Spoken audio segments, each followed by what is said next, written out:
Bienvenue dans cette nouvelle émission de Mountain Bike Spirit. Aujourd'hui nous nous retrouvons dans la Vallée Verte en compagnie de nos deux moniteurs MCF. Alors Boris, explique-nous exactement où on est dans la Vallée Verte. Alors on va partir aujourd'hui sur un des plus beaux secteurs VTT de la Haute-Savoie. On est ici au cœur des Alpes du Léman, à Aberpoche. Et là on va partir sur des terrains adaptés à tous avec du single, de l'alpage, des passages en forêt, magnifique sentier le long de la rivière, des passages à gué, tout ce qui se fait de mieux. Au niveau technique, Yannick? Bon, aujourd'hui ça va être plutôt un parcours on va dire initié sur la partie haute, très accessible sur la partie basse, et par contre sur la région on a vraiment tous les niveaux, vraiment des choses très accessibles famille, et puis par contre on peut aller jusqu'à des niveaux Perfectionné, enduro, expert, un petit peu plus, plus engagé. péchu, ouais. Très bien. Bah écoutez, avec plaisir je vous suis pour cette superbe sortie. Extra, t'es le bienvenu. Allez, Je te laisse passer. Ça joue. Ça va Sylvain? Voilà, c'est le paradis, hein. C'est même plus de la pelouse alpine, c'est de la moquette. Hein. Ouais, je viens de m'en apercevoir, ouais. Ouais. Tu peux demander à Yannick, j'ai fait un beau slide. Ouais, je t'ai senti partir un peu à droite. Bon, là. en tout cas, les vaches, elles doivent être contentes ici. Hein. Voilà, c'est le bonheur là. Ah ouais. Ah, c'est température idéale, le sol est parfait. Je veux dire là, le départ, il te met pile poil en condition pour la suite. Quoi. Et la superbe vue à droite, encore une fois. Ah bah là, t'as tout Genève là. Hein. T'as tout Genève, tout le panorama.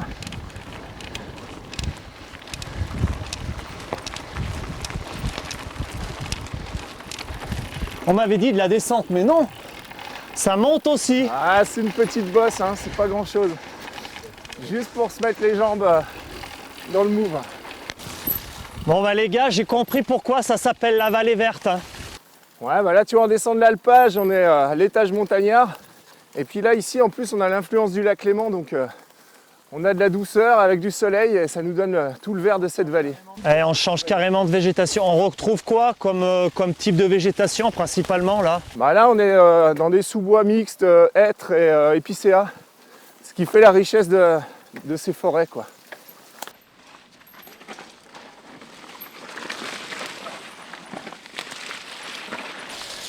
Donc là, après la verdure, c'est terrain un petit peu boueux, le bain de boue.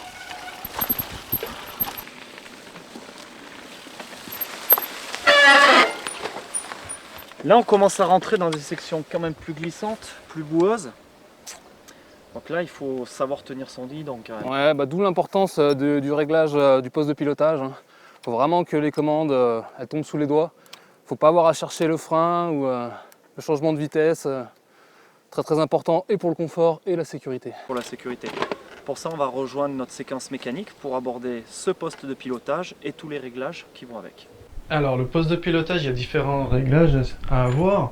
Je dirais après c'est très personnel et c'est selon sa pratique. On a tout d'abord la hauteur de la colonne de direction, enfin de la potence par rapport à la colonne de direction avec des entretoises qu'on peut retrouver assez fines en 0,5 ou alors d'un centimètre. Toi par exemple tu en as deux d'un centimètre si tu es sous la potence. Après on a la longueur de la potence. Donc la potence c'est ce qui relie jusqu'au cintre. On en a des courtes et on en a des longues. Plus on va avoir une potence longue, plus on va mettre du poids sur la roue avant. Et ça, c'est beaucoup plus pour une pratique cross-country. D'accord, donc la longueur se définit par rapport à la pratique, cross-country, enduro, all mountain, mais également par rapport à la morphologie. Exactement. Et la géométrie du cadre. Et la géométrie du vélo. Après, sur les leviers de frein, quels conseils? Alors au niveau des leviers de frein, on se positionne un peu comme T. Et surtout d'avoir donc les leviers de frein dans la continuité de ses avant-bras. Après, pour soulager un petit peu au niveau des crampes qu'on pourrait avoir dans la longueur si on fait des longues randos ou si on fait des grandes sorties, relever un petit peu le levier de frein permet de soulager un petit peu les avant-bras. D'accord, ça casse pas trop le poignet, casse sans pas trop casser le poignet. Après, c'est souvent plus pour du all mountain ou de l'enduro. La garde, c'est-à-dire La distance entre le levier et la poignée, donc on a toujours une garde qui est aussi très personnelle, mais disons que lorsque le levier arrive en parallèle avec le guidon, on optimise le freinage. le décalage, Des leviers? Alors le décalage du levier par rapport à la poignée, ça va dépendre de si on freine à un doigt ou deux doigts. Ouais, effectivement, si j'ai un doigt, je vais dire que je l'éloigne. Si j'ai deux doigts, je vais forcément être obligé de la rapprocher. Sachant qu'on va dire que l'idéal, c'est quand même un doigt pour garder un peu plus la main fermée sur le cintre. Ça y est, on sort on commence à sortir du bois à ce moment-là.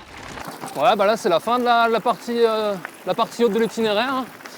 Donc là après on va enchaîner sur la Menoge. Petit sentier qui longe donc la rivière de la Menoge, un petit peu technique, ludique. Eh ben écoute, de quoi se faire encore plaisir pour cette belle journée. Eh ouais, que du bon. Voilà, tu vois Sylvain, on rentre sur le goudron uniquement pour 100 mètres. Et puis là, on va passer devant l'école de vélo MCF. Ah bah tiens, il y a Christian, regarde, on va s'arrêter. Je vais te le présenter. Christian, Bonjour. Bonjour je te Christian. présente Sylvain de Mountain Bike Ok. Spirit. Je t'avais parlé de sa venue aujourd'hui. Ouais. Voilà, donc là on arrive de Trellement. On a déjà fait la première partie de la descente et puis là on va continuer sur la deuxième partie le long de la Menoge, le long de la rivière. Ouais. D'accord. Et puis il faut que j'aille vous chercher quelque part, je vous récupère. Bah éventuellement, ouais, on va arriver en bas à Bouège dans 15 km là encore. Et après, bah, c'est bon, je te passe un petit coup de Bon, fil comme et tu viens nous d'habitude. chercher. Hein, Hein, tu m'appelles quand vous voulez que j'aille vous récupérer et puis je vous récupère en bas. extra. Eh ben merci C'est bien. comme ça. Bon bah continuez. Bon Je te après-midi. dis à tout à l'heure. À tout à l'heure. Donc Christian qui au foyer en fait s'il s'occupe de la partie entretien des vélos, Ouais, exactement. Sans Christian, il n'y aurait pas grand-chose qui pourrait se faire.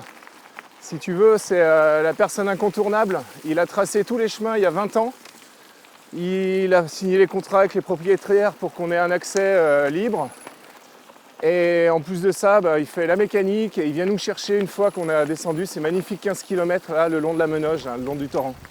ouais, c'est l'homme multifonction et indispensable en fait à votre fonctionnement on va dire. Ouais, exactement. Exactement.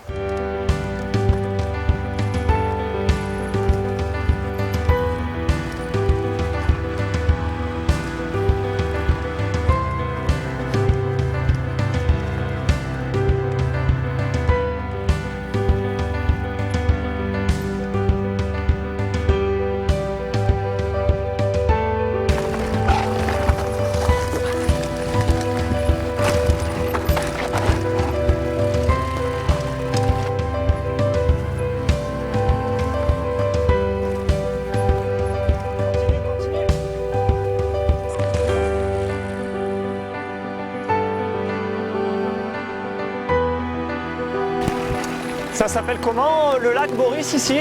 Alors ici on est sur le lac de la Crosta, donc sur Aberlulin. C'est juste en dessous d'Aberpoche et de la base. Là on a déjà fait la moitié de la descente là, hein. Donc on a fait plus de 7 km sur le long de la Menoge. Cet endroit il est super sympa. Là pour un petit pique-nique je dis pas non. Hein. La signalétique de la Fédération française de cyclisme est présente tout le long du parcours Boris. Oui, elle est présente sur les 15 km. Et en plus, le chemin est commun également aux piétons et aux cavaliers. Et il faut dire qu'il y a une très très bonne entente entre les trois, hein. Alors petite passerelle, on descend à pied. Tu vois, avec la pierre qui est en dessous là, ça c'est le petit détail qui fait la différence. C'est ce qui fait que tu vois, on est... Bonne cohabitation entre piétons Exactement. et vététistes. Exactement. Je descends 5 mètres et du coup l'entente est là pour tout le monde. Bon les gars, on m'a dit que vous aviez des jambes en mousse aujourd'hui, c'est vrai? Bah écoute, vas-y, fais-nous voir.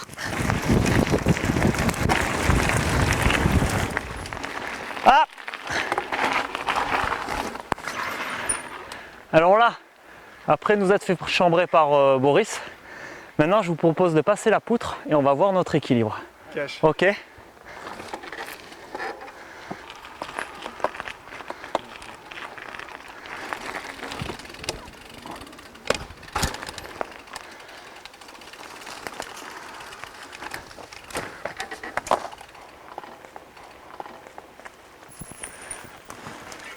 Bon, là franchement, trop facile pour des moniteurs.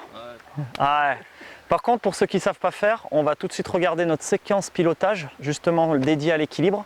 Et là, on va apprendre toutes les bases et les petits exercices qui font bien progresser. Savoir faire du vélo, c'est avant tout répondre au déséquilibre. Alors sans perdre de temps, je vous propose de détailler les différents facteurs de l'équilibre.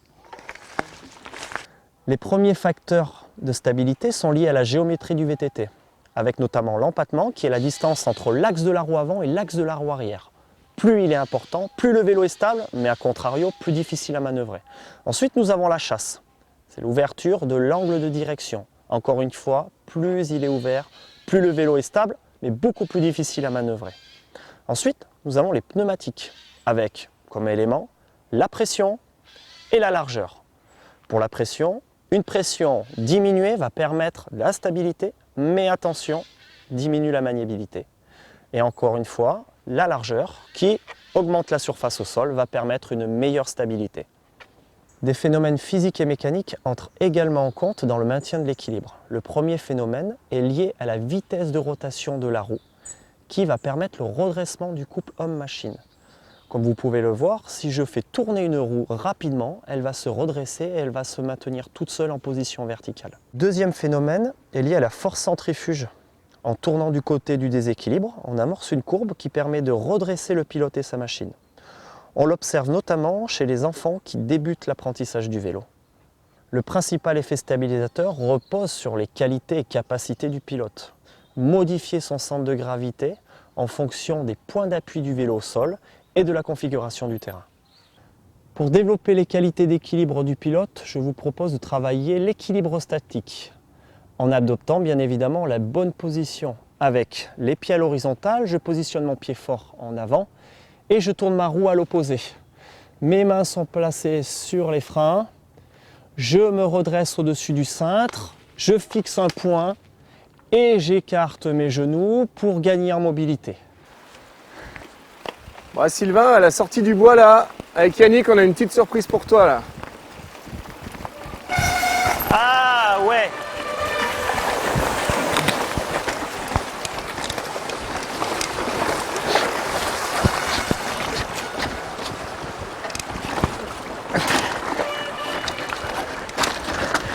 Eh ben même pas, je me suis mouillé les pieds.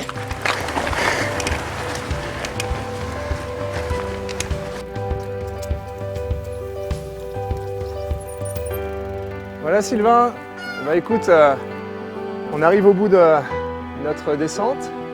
Là, si tu fais le point sur tout ce qu'on a descendu, depuis le départ, on a fait à peu près une vingtaine de kilomètres. Depuis notre départ à l'alpage, on est passé par l'école qui était au kilomètre 5. Et puis après, il y a tout le reste de la descente.